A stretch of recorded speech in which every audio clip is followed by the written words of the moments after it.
హృదయంలో అంత జ్ఞానాన్ని రిలీజ్ చేస్తారు. సో అలా ఆ యొక్క ఆ నాభి కమలం నుంచి వచ్చినటువంటి ఆ కమలానికి ఉన్నటువంటి కాడలో ఆ కాడని 3 భాగాలు చేస్తారు. సో దాంట్లో అప్పర్, మిడిల్, లోవర్. సో ఉన్నత, మధ్య, కింద స్థాయి. సో వీటిని 3 భాగాల్లోని సో అధ, మధ్య, ఊర్ధ్వ ఈ 3 భాగాల నుండి 14 భాగాలు చేస్తారు. ఆ విధంగా 14 లోకాలను సృష్టిస్తారు. ఆ ఖండాన్ని మొదట 3 భాగాలుగా డివైడ్ చేసి ఉన్నత లోకాలు, మధ్య లోకాలు, అధో లోకాలుగా గుర్తించిన తర్వాత సో ఈ యొక్క వాటిలో 14 మళ్ళీ ఉన్నత లోకాల్లో 4, 3, 7గా ఉంటాయి. 4, 3, 7 మొత్తం 14. సో మొదటి లోకాలు ఏంటి? బ్రహ్మలోకము, ఆయన లోకం అనమాట. మహర్లోకము, జనలోకము, తపోలోకము 4. తర్వాత ఉన్నత లోకాల్లో స్వర్గలోకము, భువలోకము, భూలోకము మొత్తం 7 అయిపోయింది. నేను కూడా పైకి భూలోకం నుంచి పైన ఒక 6 అంటే మొత్తం 7 ఉన్నాయి. కింద ఇంకొక 7. సో ఏంటవి తెలియజేసుకుంటూ చెప్తారు. అతర ఇతర సుతర మహాతర సో ఈ విధంగా 7లో కలిపింది లోవర్ ప్లాన్. సో మరి ఈ జీవులంతా మరి ఏది పోవాలంటే వాళ్ళ కర్మల ప్రకారం వాళ్ళకి ఒక రూపాన్ని ఇచ్చి వాళ్ళ కర్మను అనుభవించడానికి స్వర్గలోకాల్లో, ఉన్నత లోకాల్లో, లేదా స్వర్గలోకాల్లో లేదా అదో లోకాల్లో ప్రవేశపెట్టారు. ఈ విధంగా బ్రహ్మ సృష్టి చేస్తారు. ఓకే, మనం ఏం చెప్పుకుంటున్నాం? అక్కడ పరీక్ష మహారాజు 4వ ప్రశ్న అడుగుతున్నాం, చెప్తున్నాం ఏంటంటే మొదటిది అత్యంత సంక్షేమమైంది ఏంటి? ఈ లోకంలో మానవ మొదలైంది. రెండవది కొన్ని శాస్త్రాల సారమేంటి? మూడవది భగవంతుడు దేవకీ పుత్రుడిగా ఎందుకు అవతరించారు? 4వది భగవంతుడి యొక్క పురుషావతారాలు.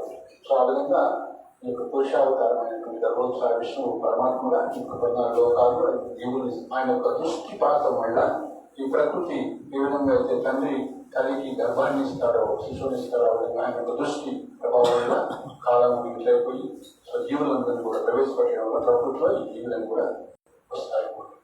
సో ఈ జీవులు బ్రహ్మదేవుడు ప్రతి ఒక్క రోజు పగలు 12 గంటలు అయిపోయిన తర్వాత మళ్ళీ ఆయన కూడా పడుకుంటాడు. కాబట్టి జీవులను ప్రళయం, తాత్కాలిక ప్రళయం వస్తుంది, పాక్షిక ప్రళయం అంటారు. సో 14 లోకాల్లో ఈ యొక్క 10 లోకాలు స్మాష్ అయిపోతాయి, ప్రళయం వస్తుంది. వాటరు, అగ్ని ఇవన్నీ కూడా స్మాష్ అయిపోయి ఏముంటారు. ఓకే, ఏ లోకాలు? కింద 7, పైన 3, భూ, భువ, స్వర్గలోకం. సో బ్రహ్మలోకం, మహర్లోకం, జనలోకం, తపోలోకం బ్రహ్మ యొక్క ప్రతిరోజు నాశనం కావాలన్నమాట. ఆ 4 శాశ్వతంగా ఉంటాయి, వాళ్ళు శాశ్వతంగా ఉంటారు. ఒక విధంగా బ్రహ్మ యొక్క ఒక పదవి. కానీ బ్రహ్మ యొక్క 100 రోజులు అయిపోయిన తర్వాత ఆ 4 కూడా స్మరించబడతాయి.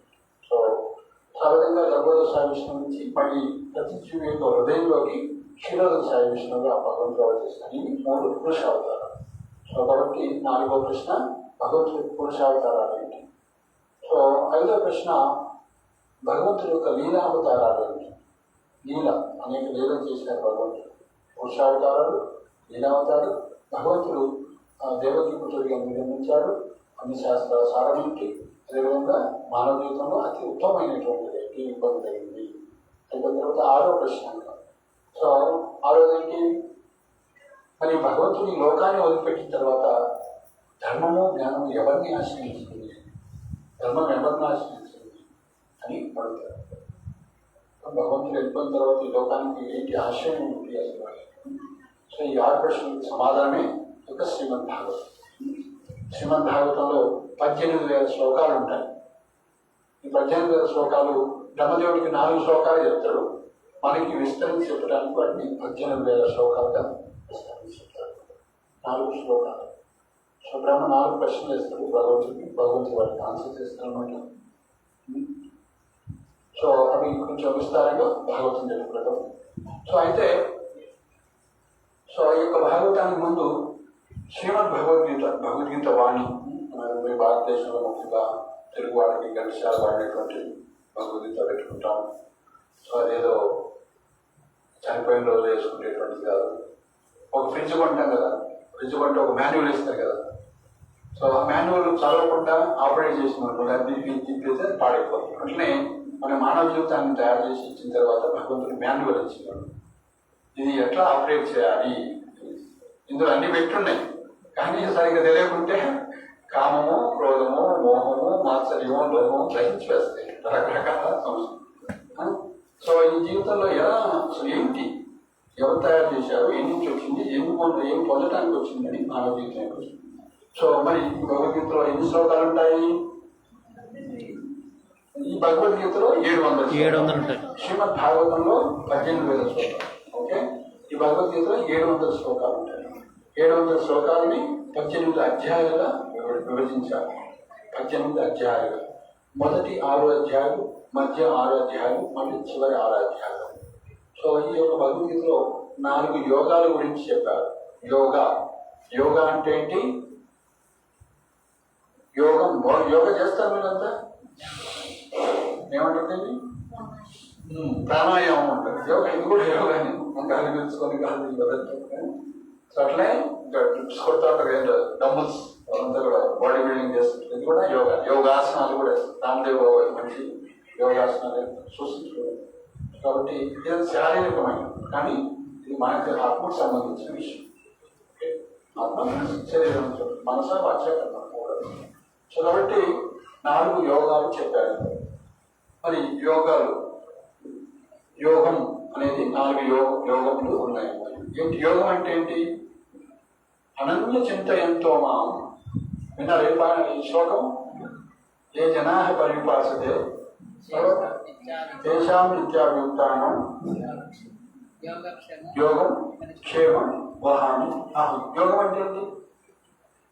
యోగం నువ్వు చూసుకుంటాను కదా, క్షేమం చూసుకుంటాను. క్షేమం అంటే తెలుసా? క్షేమం అంటే ఏంటి?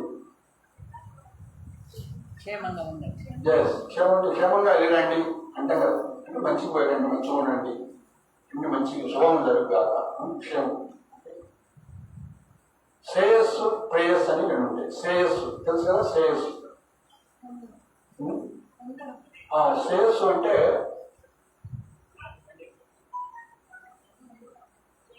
పిల్లలందరి యొక్క శ్రేయస్సును తల్లిదండ్రులు కోరుకుంటారు. కానీ పిల్లలు ఏం కోరుకుంటారు? ప్రేయస్సును కోరుకుంటారు. పోయి ఆడుకోవాలనుకుంటాడు. కానీ ఆడుకుంటే ఏం రాదు, పోయి మంచిగా చదువుకో, ప్రయోజకులు అవుతాడు, పెద్దోడు అయితే మనం బాగుపడతావు. సో తల్లిదండ్రులు ఏం కోరుకుంటారు? వీళ్ళు మంచిగా చదువుకుంటే, వీళ్ళు ప్రయోజకులు అయితే మంచి ఉద్యోగం చేసుకుంటే ఆనందంగా ఉంటాడు, ఇల్లు కట్టుకుంటాడు, పెళ్లి చేసుకుంటాడు, భార్య పిల్లలు ప్రశాంతంగా ఉంటాడు, భగవద్గీత తర్వాత చదువుకుంటాడు. సో ఆ విధంగా శ్రేయస్సు అంటే ఉన్నతంగా, అంటే శాశ్వతమైనటువంటి సుఖం కోసం, ఆనందం కోసం కదా, అల్టిమేట్ పర్పస్, ప్రయోజనం. ప్రయోజనం అంటే తాత్కాలికంగా ఏమొస్తుంది? కూలి పని చేస్తుంటాడు, కూలి పని చేసి పొద్దు వచ్చిన సంపద అంతా సాయంత్రాన్ని తగలేస్తాడు వాడు తాగి. అదేంటి వాడు ప్రేయస్. ఆ రోజు సుఖమైనటువంటి, ఆ రోజు ఆనందం. కానీ శ్రేయస్ అంటే ఏంటి? ఇక్కడ 100 రూపాయలు ఇచ్చినాయి, 20 రూపాయలు ఇంటికి ఖర్చు పెట్టుకుంటే, ఇంకొక 50 రూపాయలు మిగతా ఖర్చు పెట్టుకోతే 30 రూపాయలు మనం సేవింగ్ చేసుకోవాలి, రేపు ఆపదేమో చేయడం. ఇట్లా శ్రేయస్ ఆలోచిస్తాం. సో కాబట్టి శ్రేయస్ అంటే అల్టిమేట్, అంటే లాంగ్ టర్మ్ లో మనం పొందేది. ప్రేయస్ అంటే తాత్కాలిక. అట్లనే యోగము అంటే ఏంటంటే మనకు లేనటువంటి దాన్ని ఇవ్వటం. ఓకే, మనకి లేనటువంటి దాన్ని. అనన్య చింతయంతో ఏ జనా పరిపాస్తే తేషాం నిత్యాభియుక్తానం యోగం. మీకు లేనటువంటి దాన్ని నేను ఇస్తాను. యోగక్షేమం వాహనం. ఓకే, యోగం అంటే భగవంతుడితో సంబంధాన్ని ఏర్పాటు చేసుకోవడానికి యోగము అంటారు. సింపుల్గా linking ourselves with God. భగవంతుడితో సంబంధాన్ని. సో మీరంతా గుళ్ళోకి వచ్చారు, సంబంధం ఉందా? మీకు ఏమన్నా ఎంతో సంబంధం ఉందా వెంకటేశ్వర స్వామితో? ఉందా లేదా? ఉంది కాబట్టి ఉన్నాడు, కానీ ఏముందో మీకు తెలియదు. హనుమంతుడు మాత్రం రావణాసురుడు ఎవరు మీరు అని అడుగుతాడు. ఏమని చెప్తాడు మరి హనుమంతుడు? రాముడి యొక్క దాసుని అని చెప్తాడు. రామదాసుని అని చెప్తాడు. సో నేను రాముడి యొక్క సేవకుడిని గట్టిగా చెప్తాను. సో మిమ్మల్ని చెప్తే, మిమ్మల్ని అడిగితే మీరు అది లేదు చెప్పరు. వెంకటేశ్వర దాసుని, శ్రీనివాస దాసుని, గోవింద దాసుని మనం చెప్పాలి. మనకి ఆ రిలేషన్ లేదు, కానీ మాకుంది అన్నమాట. మాకు అందుకే ఇప్పుడు పేరేమిస్తారు? దాస్ అని ఇస్తారు. గోవింద దాస్, శ్రీనివాస దాస్ అట్లా పేరు ఇస్తారు. దాస్ అని అన్ని కట్ చేసి దాస్ అని ఇస్తారు. అఫ్ కోర్స్ మనం పిలిచేటప్పుడు భక్తుల్ని ప్రభు అంటాము, స్త్రీలనైతే మాతాజీ అంటాము, మాతాజీ అంటారు, పురుషులైతే ప్రభు అంటారు. అందుకే మనకి ఇస్కాన్లో ఈయన ఉన్నారు. ఈయన పేరేం పేరు? ఏసీ భక్తి వేదాంత స్వామి ప్రభు. ఆ ప్రభువులకే ప్రభు కాబట్టి ఈయన ప్రభుపాద అంటారు. అందరు ప్రభువులు కూడా పెద్ద ఆయన కాబట్టి ప్రభుపాద అంటారు. ప్రభువులోకి ఇట్లాంటి చాలా మంది ప్రభువులందరూ కూడా పౌండరాచార్యస్ అని ప్రభుపాద్ అంటారు. ఓకే, ఆయన పేరు అభయ్ చరణ్. వాళ్ళ గురువు గారు ఇచ్చిన పేరు అభయ్ చరణ్. అభయ్ చరణ్ అయితే ఆయనకి 1947లో భక్తి వేదాంతాన్ని వినిదించారు. ఏమిచ్చారు? భక్తిలో వేదాంతం అంటే భక్తిని, వేదాంతం యొక్క సారం ఏంటంటే భక్తి అని ఆయన ప్రూవ్ చేసి ఆ విధంగా మంచి సిద్ధాంతాన్ని చెప్పి ఎసెన్స్ భజగోవిందం భజగోవిందం భజగోవిందం అని శంకరాచార్య చెప్పినట్టు దీన్ని భక్తి వేదాంతాన్ని వినిదించారు. అంటే భక్తిని ప్రజెంట్ చేస్తున్నాడు. ఎక్కడ తీసినా సరే, ఏం తీసుకున్నా సరే భక్తి ఎసెన్స్ అని ప్రజెంట్ చేశారు కాబట్టి సో భక్తి వేదాంతాన్ని వినిదించారు. అభయ్ చరణ్ భక్తి వేదాంత స్వామి, తర్వాత సన్యాసం తీసుకున్నాడు కాబట్టి స్వామి, భక్తి వేదాంత స్వామి. సో ప్రభు అనే బదులు ప్రభుపాద్ అంటున్నారు. అంటే ఫౌండర్ ఆచార్యస్ అని స్థాపించారు. ఆచార్యుడు కాబట్టి, గురువు కాబట్టి భక్తి వేదాంత స్వామి ప్రభుపాద్ అంటారు. సింపుల్ గా చెప్పాలంటే ప్రభుపాద్, భక్తి వేదాంత స్వామి ప్రభుపాద్ లేదా ప్రభుపాద్. సో ఏసీ భక్తి వేదాంత స్వామి ప్రభుపాద్, ఏసీ అని కూడా వచ్చారు. సో కాబట్టి ఆ విధంగా శ్రీల ప్రభుపాద్ మనం భక్తుల్ని ప్రభు అంటాము. సో ఎవరైనా సరే మనకి ఈ గ్రామంలో ఒక ప్రభుజీ ఉండేవాడు 4 సంవత్సరాల కింద. ఏమిటారు? సత్యనారాయణ గారి పేరు ఏమొచ్చింది? దీక్ష తీసుకున్న తర్వాత సత్య గోపీనాథ్ దాస్ అని ఇచ్చారు. కానీ మనం పిలిచేటప్పుడు సత్య గోపీనాథ్ ప్రభు అని పిలుస్తాం. అట్లా సో అట్లనే శ్యామ్ తులసి మాతాజీ పేరు కూడా ఇచ్చారు. శ్యామ్ తులసి దేవి దాస్ ఆ పేరు. దేవి దాస్ అంటే మనం పిలిచాం శ్యామ్ తులసి దేవి మాతాజీ అని అంటారు. సో అట్లా సో దాస్ దాసి అని పేరు ఇస్తారు. ఓకే, మనకి ఐడెంటిటీ ఏంటి? లింక్ అనమాట. భగవంతుడితోటి, భగవంతుడి యొక్క భక్తితోటి మనకు ఒక రిలేషన్ ఉంది. హనుమంతుడికి ఉన్నది. సో హనుమంతుడు ఏమో రామదాసుని, నేను రాముడి యొక్క సేవ. సో అట్లా మనకి భగవంతుడికి 5 రకాల సంబంధాలు ఉంటాయి, 5 రకాల రిలేషన్స్ ఉంటాయి, 5 రకాల రసాలు ఉంటాయి. తెలుసా రసాలు ఏంటో? మామూలు రసాలు కాదు, భక్తి రసాలు. ఏంటవి? ఏంటవి? 5 రసాలు భక్తులు, 5 రసాలు భక్తిలో 5 రసాలు ఉన్నాయి. ఏంటవి? చెప్పండి, గెస్ చేయండి. రాముడు, హనుమంతుడు ఏ రసంలో ఉన్నాడు భగవంతుడితోటి? ఇప్పుడే చెప్పినాం కదా, హనుమంతుడు దాస్య రసంలో ఉన్నాడు. ఏమంటాడు? నేను నీ దాసుని అంటాడు. నీ స్నేహితుడు అంటాడు. నేను నీ స్నేహితుని కాదు, కౌగిలించుకోండి హనుమంతుడు. నేను నీ కింకరుణ్ణి, దాసుని, దాసోస్మి, శ్రీరామ దాసోస్మి అంటే నేను నీ సేవకుని అంటే, నేను నీ ఫ్రెండ్ని అంటు. కానీ అర్జునుడు భగవంతుడితో ఏ సంబంధంలో ఉన్నాడు? స్నేహితుడు. అర్థమైందా? దాసుడు కాదు, స్నేహితుడు, ఫ్రెండ్షిప్. వాళ్ళతో చెట్టపట్ట వేసుకొని భగవంతుడు ఆయనకు దాసుడు అయింది. పాపం వీళ్ళలో పాత సార్లు నేను డ్రైవింగ్ చేస్తాను కూర్చొని పాపం ఆడ ఎమర్జెన్సీ ఉంది కాబట్టి భర్త వచ్చారు అంటారు. సో కాబట్టి దాస్యరసం, సాఖ్యరసం. రెండోది సాఖ్యరసం అంటే ఫ్రెండ్షిప్, సకుడు. ఇంకా ఏం రసాలు ఉంటాయి? నీకు కూడా ఓపెన్ చేసిన అందరూ చెప్పొచ్చు, ఇంక్లూడింగ్ పూజారి. హరే కృష్ణ, ప్రభుత్వ పేరు ఎనిబడి అంటే ప్రేమరసం. ప్రేమరసం అంటే దగ్గరకు చెప్పారు కాబట్టి అది డైరెక్ట్ ప్రేమరసం అనుకుంటుంది. మూడోది వాత్సల్య రసం. ఏంటది? యశోదమాత ఏ రసంతో ఉంది? వాత్సల్యం. ఆవు దూడ ఏం రసంలో ఉంటుంది? వాత్సల్యం. వత్స అంటే పుత్రుడు. ఆవు దూడకే ఆ పేరు యాక్చువల్గా ఆవు నుంచి, దీని నుంచే వచ్చింది వత్స, వాత్సల్య రసం అని. వాత్సల్య, వత్స అంటే పుత్రుడు పుత్రుడు. సో వత్స, వాత్సల్య రసం. ఇంకా మాధుర్య రసం. ఐదోది మాధుర్య రసం. గోపికలు కృష్ణుకు ఉన్నటువంటి రసాన్ని ఏమంటారు? మాధుర్య రసం. అఫ్ కోర్స్ యశోదమాత కూడా గోపికే, కానీ ఆ యొక్క వాత్సల్య భావంలో ఉన్నమాట. మిగతా గోపికలు ఉన్నప్పుడు కూడా చిన్న గోపికలు ఉంటారు. సో ఆ విధంగా శాంత దాస్య, సాఖ్య, వాత్సల్య, మాధుర్య అని చెప్పుకున్నాం. దానికన్నా ముందు, అన్నిటికన్నా ముందు శాంతరసం అని ఉంటారు. శాంతరసం అంటే ఇప్పుడు చెట్టు, ఆవులు ఇవన్నీ కూడా శాంతరసంలో భగవంతుడితో సంబంధాన్ని కలిగి సేవన చేస్తూ ఉంటారు. శాంతరసం. తర్వాత దానికన్నా ఉన్నతమైన రసం దాస్యరసం, దానికన్నా ఉన్నతమైన రసం సాఖ్యరసం, దానికన్నా ఉన్నతమైన రసం వాత్సల్య రసం, దానికన్నా ఉన్నతమైంది మాధుర్య రసం. మాధుర్యం అంటే ప్రేమ రసం. మాధుర్యం. ఓకే, ఈ మాధుర్య రసంలో 2. కృష్ణుడు బృందావనంలో గోపికలతో ఉన్నటువంటి సంబంధం, ద్వారకలో ఉన్నటువంటి పీనులతో, రాణులతో ఉన్నటువంటి సంబంధం. అదే వైకుంఠంలో అయితే లక్ష్మీదేవులతో, లక్ష్మణులతో ఉన్నటువంటి సంబంధం. ఇవన్నీ కూడా మాధుర్య రసంలో. ఓకే, వాత్సల్య రసం అంటే కృష్ణుడు దేవకి వసుదేవులతో, అదేవిధంగా నంద యశోదలతో, రాముడు దశరథ మహారాజు కౌసల్య వీళ్ళతో చాలా వివిధ అవతారాలు. సో పుత్ర వాత్సల్యం. సో ఈ విధంగా 5 రకాలు: శాంతదాస్య సాఖ్య వాత్సల్యం మాధుర్యం 5 రకాల సంబంధాలు. సో ఇక్కడ అర్జునుడికి భగవద్గీత చెప్తారన్నమాట. భగవద్గీత 700 శ్లోకాలు ఉంటాయని చెప్తున్నాము. మొదటి 6 అధ్యాయాలు ఉన్నటువంటి యోగం పేరు ఏంటంటే కర్మయోగం. ఏంటది? కర్మయోగం. తర్వాత మధ్యలో ఉన్నటువంటి 6 అధ్యాయాలని ఏమంటారు? మధ్యలో ఫస్ట్ మొదటి 6 అధ్యాయాలు అయిపోయిన తర్వాత 7 నుంచి 13, 12 వరకు మధ్యలో 6 అధ్యాయాలు ఏమంటారు? భక్తి యోగం. అసలేం చెప్పట్లే. సో తర్వాత 13 నుంచి 18 వరకు లాస్ట్ 6 అధ్యాయాలు అంటే వాటిని ఏమంటారు? జ్ఞాన యోగం అంటే. భక్తిని మధ్యలో మీకు బంగారం రింగ్ ఇచ్చామనుకోండి, గోల్డ్ చైన్ ఏం చేస్తాం? చైన్ పెట్టి ఒక పేపర్ చుట్టి, ఒక కలర్ పేపర్ చుట్టి, దానికి ఇంకొక కలర్ పేపర్ చుట్టి, తర్వాత న్యూస్ పేపర్ చుట్టి, తర్వాత ఇంకొకటి చుట్టి. సో అట్లా మధ్యలో భక్తిని మధ్యలో పెట్టింది. సో అటు సైడ్ ఇటు సైడ్ ఏం రక్షణ చేస్తున్నాయి? కర్మయోగము, జ్ఞానయోగం పెట్టారు. ఓకే. సో మొత్తం 3 యోగాలు స్పష్టంగా ఉంటాయి. 4వది కూడా ఉంది. ఈ యొక్క మొదటి 6 అధ్యాయంలోనే కర్మయోగం, అదేవిధంగా జ్ఞానయోగం కూడా ఉంటుంది. అదేవిధంగా కొంచెం టచ్ అదేవిధంగా ధ్యానయోగం. ధ్యానం, కర్మయోగము, జ్ఞానయోగము, ధ్యానయోగం, భక్తి యోగం. ఈ 4 యోగాలు భగవద్గీతలో చెప్పారు.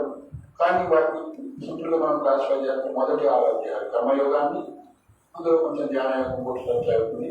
సో చివరి 6 అధ్యాయాలు జ్ఞానయోగాన్ని, అదేవిధంగా మధ్యలో భక్తి యోగం అని చెప్పారు. ఓకే. సో ఇప్పుడు మనం ఏం చేయాలి? మీరంతా ఏం చేస్తున్నారు? భక్తి యోగం చేస్తున్నారా, కర్మయోగం చేస్తున్నారా, జ్ఞానయోగంలో మీరంతా ఏ యోగులు కిందకి వస్తారు? మీరంతా భక్తి యోగులా? మీరు పని చేయట్లేదు అయితే. మీరు 24 గంటలు కథ చెప్పుకున్నావా? అదే కదా శ్రవణ కీర్తన. భక్తి అంటే 9 మార్గాలు. భగవంతుడి గురించి వినటం, భగవంతుడి గురించి చెప్పటం. శ్రవణం, కీర్తనం, విష్ణువు. తర్వాత శ్రవణం, కీర్తనం, విష్ణు స్మరణం. భగవంతుని స్మరించడం. పాదసేవనం, అర్చనం, వందనం అంటే ప్రేయర్స్ ఆఫర్ చేయటం. దాస్యం, సేవ చేయటం. సాఖ్యం, ఫ్రెండ్షిప్ చేయటం. ఆత్మనివేదం ఉన్నదంతా కూడా ఆయన సమర్పించడం. ఇది భక్తి. మరి మీరంతా పొద్దున్న ఏం చేస్తున్నారు? పొద్దున నుంచి లేకుంటే ఆఫీస్కి పోతున్నారా? ఇంకోటి పని చేస్తున్నారు, అన్ని చేస్తున్నారు. కాబట్టి మీరందరూ దేని కిందకి వస్తారు? కర్మయోగం చేస్తున్నారా, జ్ఞానయోగం? జ్ఞానయోగం అంటే అన్ని రోజులు పెట్టి ఆ తపస్సు చేసుకుంటా కూర్చొని అట్లా ఉంటారు. సో జ్ఞానయోగంలో, అదేవిధంగా ధ్యానయోగంలో 8 అంగాలు ఉంటాయి. యమ, నియమ, ఆసన, ప్రాణాయామ, ప్రత్యాహార, ధ్యాన, ధారణ, సమాధి అని 8 స్థాయిలు ఉంటాయి ధ్యానయోగం. జ్ఞానయోగంలో కూడా అవే టచ్ అవుతాయి. ఓకే. జ్ఞానయోగం. సో జ్ఞానయోగంలో ఈ జ్ఞానయోగము, ధ్యానయోగం ఇవన్నీ కూడా పాటించడం వల్ల మనం ప్యూరిఫై అవుతూ ఉంటాం, శుద్ధి పడుతూ ఉంటాం. ఓకే. కర్మయోగం ద్వారా కూడా మనం శుద్ధి అవుతూ ఉంటాం. పెళ్ళి ఎందుకు చేసుకోవాలి తెలుసా మీ అందరికీ? పెళ్ళి ఎందుకు చేసుకోవాలో తెలుసా? పెళ్ళి ఎందుకు చేస్తారో తెలుసా? ఎందుకు చేస్తారు? నామకరణం చేస్తారు కదా, పెళ్లి చేస్తారు, ఉపనయనం ఇస్తారు, విద్యారంభం అని, నామకరణం అని, వివాహము ఇట్లా ఉంటాయి కదా. వీటన్నిటిని ఏమంటారు? సంస్కారాలు. ఒక వ్యక్తి జన్మించిన తర్వాత ఫస్ట్ శిరోమండలం గుడ్డు కొట్టేయటం కదా, పుట్టెంటుకు తీస్తారు. శిరోమండలం, కర్ణవేదం, విద్యారంభం, ఇలా అన్నప్రాసన తర్వాత ఇట్లా విద్యారంభం తర్వాత వస్తుంది. సో ఇట్లా 16 సంస్కారాలు ఉంటాయి. అందులో వివాహ సంస్కారం ఉంటుంది. సో మనం శుద్ధి పొందటం కోసం, ప్యూరిఫై కావటం కోసం ఇన్ని సంస్కారాలు. కానీ సుఖదేవ గోస్వామి ఇట్లాంటి వాడంటే పుట్టిన 1/2 అవర్లో అన్నించి పారిపోతాడు, వెళ్ళిపోతాడు. ఎందుకంటే ఇక్కడ ఉంటే గాన నాది, ఈ చెట్టు నాది, ఈ బిల్డింగ్ నాది అని మనకు వస్తుంది. అహమ్మమైతే వచ్చేస్తుంది. అందుకైనా అక్కడి నుంచి వెళ్ళిపోతాడు. వాళ్ళ తండ్రి వ్యాసదేవుడు ఓ పుత్ర అని పిలుస్తూ ఉంటాడు మమకారంతో. సో ఆ యొక్క సుఖదేవ గోస్వామి తల్లి గర్భంలో ఎన్ని సంవత్సరాలు ఉన్నాడో తెలుసా? తల్లి గర్భంలో సుఖదేవ గోస్వామి 16 సంవత్సరాలు ఉంటాడు. 16 సంవత్సరాలు ఉంటే తల్లికి ఎంత బాగా అనిపిస్తుంది పాపం. సో వ్యాసదేవుడు మొదలుపెట్టుకుంటాడు. 9 నెలలు అయిపోయింది, 10 నెలలు అయిపోయింది, 15 నెలలు అయిపోయింది, 2 సంవత్సరాలు అయిపోయింది, 15 సంవత్సరాలు అయిపోయింది, ఈయన ఇంకా బయటికి రావట్లేదు. ఏం చేయాలంటే మరి కృష్ణుడి దగ్గర పోయి వినిపించుకుంటాడు. సో అప్పుడు కృష్ణుడు వచ్చి చెప్తాడు, సుఖదేవ నువ్వు బయటకు రావాలి. నేను బయటకు రాను స్వామి, అంత మాయాలోకం మాయా అని పట్టుకుంటున్నాను. ఇది మాయాలోకం, మాయా ఆవరిస్తాడు. లేదు నేను నీకు అభయం ఇస్తున్నా, నీకు మాయం పట్టుకోతున్నాడు. కాబట్టి అంత మహాభక్తులు అనమాట. తల్లి గర్భంలో దాక్కోడు ఉన్నాడు. సో పరీక్ష ప్రహ్లాద్ మహారాజేమో తల్లి గర్భంలో భక్తులే బయటకు వచ్చిండు. ఈయన కూడా తల్లి గర్భంలో రాకముందే భక్తులు అనమాట. ఆయన తెలుసు ఇదంతా మాయలోకం. కానీ మనం అనుకుంటాం నన్ను ఏం మాయ పట్టుకోవడం, నేను మొత్తం అసలు వెంకటేశ్వర స్వామి ఎవరితో నేను అంత తిరుగుతూ ఉంటాను, నన్ను ఎవరు పట్టుకొని బజారుంటా తిరుగుతూ ఉంటాను. సో మాయ చాలా పవర్ఫుల్. దైవీ హేష గుణమయ్యి మమ మాయ దురత్యయ, నా మాయను ఎవరు జయించలేడు అని భగవంతుడు. దైవీ హేష గుణమయ్యి మమ మాయ దురత్యయ. మరి ఎట్లయ్యా నీ మాయను దాటేది? అసలు మాయ అంటే ఏంటి? ఈ త్రిగుణాలనే మాయ అంటారు. గుణమయ్యి 3 గుణాలతో ఉన్నటువంటి. ఏం గుణాలు ఉంటాయి? కామ, క్రోధం, గుణం ఇంకా రజోగుణం, తమోగుణం. దైవీ హేష గుణమయ్యి అంటే ఈ 3 గుణాలు, సత్వ రజో తమో గుణాలు. మన సత్వగుణంలో ఉంటాం. ఇప్పుడు మీరంతా సత్వగుణంలో ఉన్నారు కాబట్టి ఇక్కడికి వచ్చి పెట్టున్నారు. రజోగుణంలో ఏం చేస్తున్నాడు? వచ్చినాయా, డబ్బులు వచ్చినాయా, 100 వచ్చినాయా, ఏం కోట్లు వస్తుందా, ఏం వస్తుందని ఇంకోటి ఏదో కొనుక్కొని తిన్నా అంటే చికెన్ దొరుకుతుందా, మటన్ దొరుకుతుంది అంటే తమగుణం వాడు. రజోగుణ వాడు ఫైటింగ్ చేస్తాడు. నా ఇంట్లో ఎడ్యుకేషన్ ఇది అని వాడు ఫైట్ చేస్తానే ఉంటాడు. వాడితో దేవుడు ఇచ్చింది, ఒక రోజు ఇచ్చింది, రేపు ఉంటామో లేదో, దేవుడు దేవాలయం పోతాం, కొద్దిగా దండం పెట్టుకుని ఉంటాం, భక్తి భయం ఏమి ఉండదు అనమాట. వాడు రజోగుణం కోరాలు చేస్తుంటాడు. అంత కాంప్లీస్ రజోగుణం. ఎంత ఉన్నా కూడా సాటిస్ఫాక్షన్. సత్వగుణంలో ఉన్న వాళ్ళకి భగవంతుడు తింటానికి ఇచ్చేది, ఇది తింటే చాలు, ఇది అరిగించుకుంటే చాలు.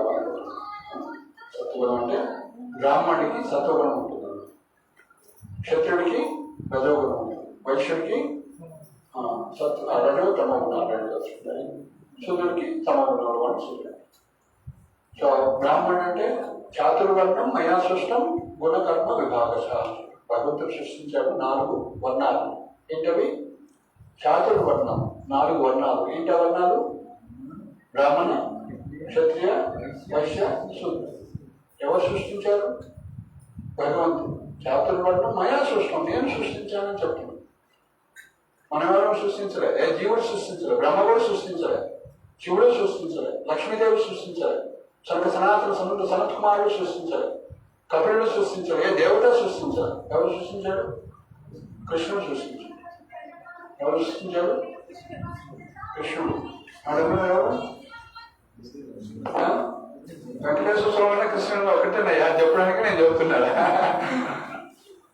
యదా యదా హి ధర్మస్య గ్లానిర్భవతి భారత అభ్యుత్థానం అధర్మస్య తదాత్మానం సృజామి. నేను అవతరిస్తానంటే కృష్ణుడు నరసింహస్వామి రూపంలో వస్తే నువ్వు కదా కృష్ణుడే కావాలంట. నరసింహస్వామి అవసరానికి అట్లా వస్తున్నాయి.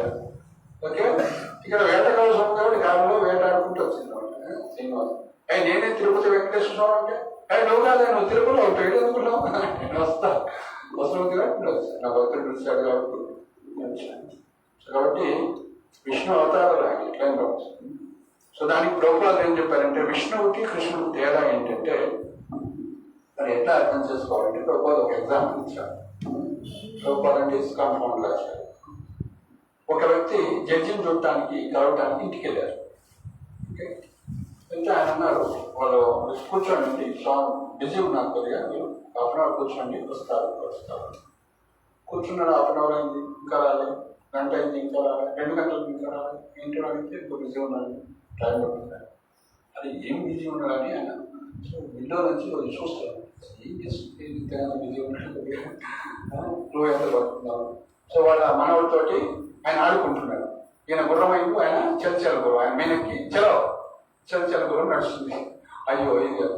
సో కాబట్టి ఇక్కడ ఈయనేమో ఇంట్లోకి వస్తే తాతగారు మనవుడితో ఆడుకుంటూ ఉంటాడు.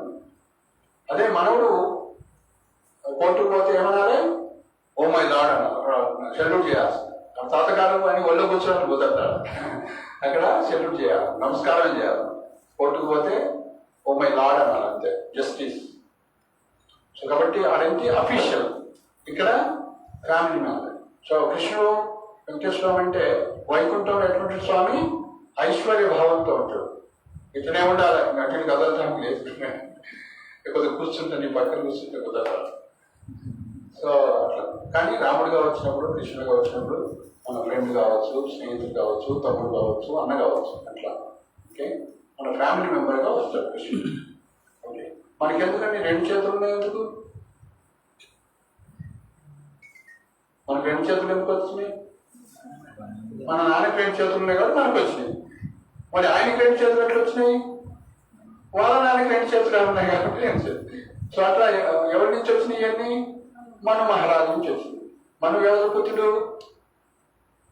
బ్రహ్మదేవుడు యొక్క పుత్రుడు. సో ఆ విధంగా ఆ బ్రహ్మ ఎవరి పుత్రుడు? భగవంతుడు యొక్క పుత్రుడు. మరి ఎందుకు వచ్చింది మనకంటే కృష్ణుడు 2 చేతులు ఉన్నాయి కాబట్టి మనకి 2 చేతులే ఉన్నాయి. తండ్రి ఎట్లా ఉంటే కొడుకు అట్లా ఉంటాడా, లేకపోతే కొడుకు అట్లుంటే తండ్రి అట్లా ఉంటాడా? చెప్పండి. తండ్రి ఎట్లుంటాడా కొడుకు. సో మనం అనుకుంటాము మనకు 2 చేతులు ఉన్నాయి, కృష్ణుడు 2 చేతులు ఉంటే కృష్ణుడు దేవుడు కాదనుకుంటాము. అది ఎంత బాగుందో, ఎంత ఆశ్చర్యంగా. అదే మన తండ్రి పితాహమస్య జగతో మాతా దాత పితామహ అని ఆయన చెప్తుంటే నీకు 2 చేతులు తండ్రి ఆరు చేతులు. అఫ్కోర్స్ కృష్ణుడు కావాలంటే సుదర్శనం తీస్తాడు అవసరమైతే. ఒక అవసరం కదా, సింపుల్ ఉంటుంది. అవసరమైతే తీసుకెళ్ళాలి. శిశుపాలను కట్టడానికి ఇలా అన్నాడు తర్వాత అవసరం. సో కాబట్టి మనం భగవంతుడితోటి యోగము అంటే కర్మ, జ్ఞాన, ధ్యానం, భక్తి 4 యోగాలు చేస్తాము. భగవంతుడితో సంబంధాన్ని ఏర్పాటు చేస్తాం. సో కాబట్టి మరి ఈ భగవద్గీతని అర్థం చేసుకోవడానికి ఈరోజు పరిచయం, ఇంట్రడక్షన్ చెప్తాను. ఒక శ్లోకం కూడా స్టార్ట్ చేసి ఆప్ చేద్దాం. సో ఆ విధంగా మనం నెక్స్ట్ టైం ఏంటంటే రోజుకు ఒక శ్లోకం కాకుండా థీమాటిక్గా ఒక 5-10 శ్లోకాలు ఎంత అయితే అంత ఒక గంట చెప్పుకుంటూ ఏం చెప్తున్నారు కాన్సెప్ట్ ఏంటంటే ముందుకు వెళ్తుంటే మనకు 1 yearలో సో దీన్ని కంప్లీట్ చేద్దాం. 700 శ్లోకాలు ఉంటాయి అంటే రోజు 2 చెప్పాలి. మనం రోజు రావట్లేదు కదా, వారానికి ఒకసారి ఇక్కడ క్లాస్ చెప్తున్నాం కాబట్టి అంటే వారానికి ఒక 10 శ్లోకాలు అయితే ఈజీగా మనం గెస్ట్ చేయొచ్చు. మధ్యలో వారం అయిపోయింది అంటే థీమాటిక్గా చెప్తాం. సో మనకి ఇస్కాన్లో ఈ యొక్క ఆన్లైన్ కోర్సెస్ అని వచ్చాయి. 18 రోజుల్లో 18 అధ్యాయాలు చెప్పేస్తున్నారు కదా. చాలా మనం కనీసం ఉన్నటువంటి 365 రోజుల్లో ఎన్ని వారాలు వస్తాయి? శనివారాలు 48 వారాలు వస్తాయి. సరే 40 క్లాసులు అనుకోండి మనం సో 40-45 క్లాసుల్లో మనం భగవద్గీతని కంప్లీట్ చేయాలి. అంటే ఒక్కొక్క చాప్టర్కి ఎన్ని రోజులు వస్తుంది? 3 5 15. ఒక్కొక్క 45 క్లాసెస్ మనకు ఉన్నాయి. 18 చాప్టర్స్ కావాలి. 18 3 ఎంత? 36. 18 2 48. 8 3 24, 54 అంటే సో 18 మనకి ఇప్పుడు 46 48 ఉంది కదా. 48/18 ఎక్కడైంది? సో 48 అంటే 24, ఇక్కడ 9. 24/9. 9 ఏళ్ళు 18. 18 పోతే సో 6 ఉన్నాయి కదా. 2/24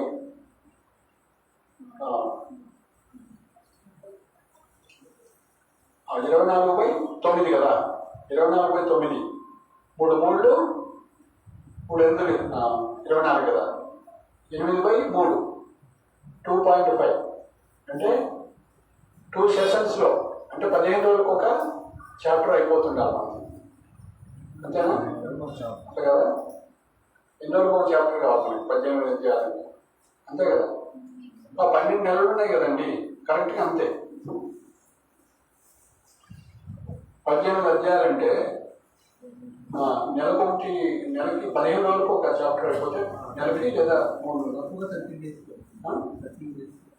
13 days అంటే 2 వారాలకు ఒక చాప్టర్ కావాల్సిందే. అయితేనే మనం టార్గెట్ సెట్ చేయాలి.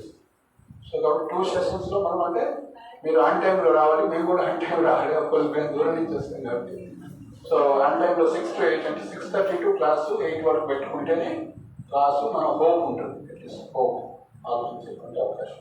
సో సీరియస్ స్టూడెంట్స్ ఎవరైతే ఉన్నారో అందరూ భగవద్గీత కొనుక్కోండి, భగవద్గీత కొనుక్కోండి. సో మీరు ఇలా భగవద్గీత అధ్యయనం చేస్తే మీకు బెనిఫిట్ అవుతుంది. ఈరోజు సో ఇంట్రడక్షన్ స్టార్ట్ చేద్దాం. సో ఇంతకుముందు చెప్పుకున్నట్టు భగవద్గీతలో భాగవతంలో 10 విషయాలు ఉంటాయని చెప్పుకున్నాం. భగవద్గీతలో 5 అంశాలు ఉంటాయి. సో ఏం చెప్పారు భగవద్గీతలో 5 అంశాలు ఏంటి? భగవద్గీతలో ఏముంటుందని ఎవరిని అడిగారు అనుకోండి, ఏముంటాయి చెప్పండి? 5 అంశాలు ఉంటాయని చెప్తున్నారు. ఏముంటాయి? గెస్ చేయండి.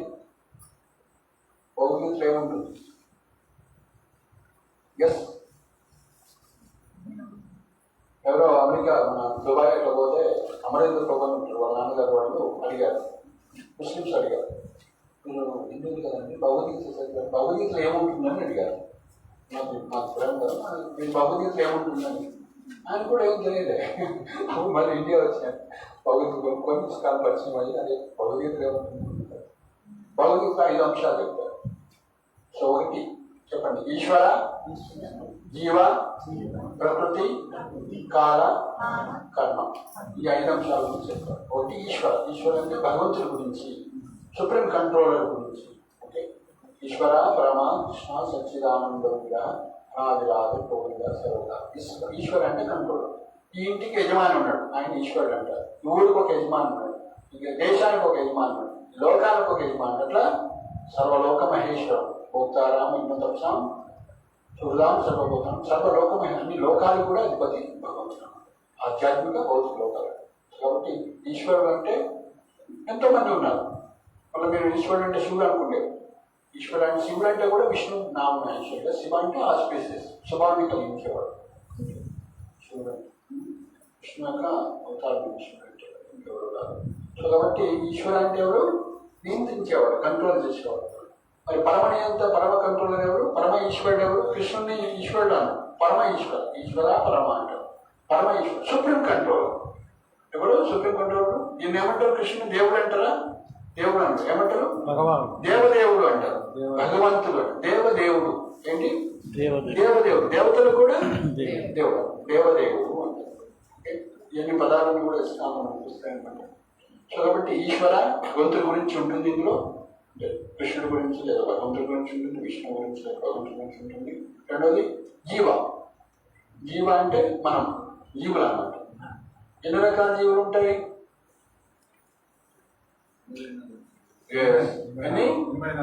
84 లక్షలు, 84 lakhs of species of life.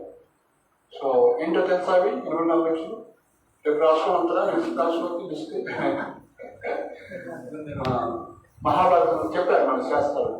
జలజాన వలక్షాన్ని, జలంలో 9 లక్షల వెరైటీస్ ఉంటాయి. స్థావర లక్షణంశం, భూమి మీద కదలకుండా ఉన్నట్టు వాటిని ఏమంటారు? స్థావరాలు అంటారు. కదిలే వాటిని జంగమాలు అంటారు. స్థావర లక్షణంశం అంటే 20 లక్షల స్థావరాలు ఉన్నాయంట. రుద్రయో క్రిమి సంఖ్యాక, క్రిమియో రుద్ర సంఖ్యాక. క్రిములు 11 లక్షలట. రుద్ర సంఖ్యాక అంటే 11 లక్షలు. ఓకే, పక్షినాం 10 లక్షణం. ఏంటది? పక్షినాం 10 లక్షణం. పక్షులు 10 lakhs వెరైటీస్, 10 లక్షలు. సో కాబట్టి ఇప్పుడు ఏంటంటే మొత్తం 9 + 20, 29 + 11, 40 + 10, ఎన్ని? 50 లక్షలు అవుతుంది. ఓకే, సో ఇంకా 30 లక్షలు జంతువులు, రకరకాల జంతువులు. 50 లక్షాన్ని జంతువ, 30 లక్షలు జంతువులు. సో 80 అయిపోయినాయి. ఇంకా 4 లక్షాన్ని మానవుడు 4 లక్షలు పడాయి. కాబట్టి ఈ 80 లక్షల్లో 80 లక్షలు ఎవరు మాట్లాడండి? ఒక 4 లక్షల వాళ్ళే మాట్లాడతారు. కాబట్టి మానవ జన్మ అనేది ఎంతో ఉన్నతమైనటువంటి జన్మ. ఓకే, సో అందుకే ప్రహ్లాదుడు అంటాడు, దుర్లభం మానవ దేహో అంటాడు. కౌమారం ఆచర్య ప్రజ్ఞో ధర్మాన్ భాగవతనే దుర్లభం మానుష జన్మ తదపి అద్భుతం అద్భుతం. కౌమారం ఆచర్య ప్రజ్ఞ, బుద్ధిమంతులు చిన్నప్పటి నుంచే భాగవత ధర్మాన్ని భక్తిని చేయాలియా. కౌమారం ఆచర్య ప్రజ్ఞో ధర్మాన్ భాగవతాన్ని, ఈ యొక్క భాగవత ధర్మాన్ని ఆచరించాలి. ఎందుకు? దుర్లభం మానవ జన్మ. మానవ జన్మ వచ్చింది మనకి. 80 లక్షల యోనుల్లో మనం ఏ జీవి మాట్లాడదు, 80 లక్షల వెరైటీస్ ఏం మాట్లాడదు. ఈ 4 లక్షలు దుర్లభ మనుషులను తదపి అధ్రువం, అవి టెంపరీ. ఆయన నాకు 99 వచ్చినా నేను పోతానని ఉంటుందా? గ్యారంటీ ఉంది. కాబట్టి అధ్రువం టెంపరీ.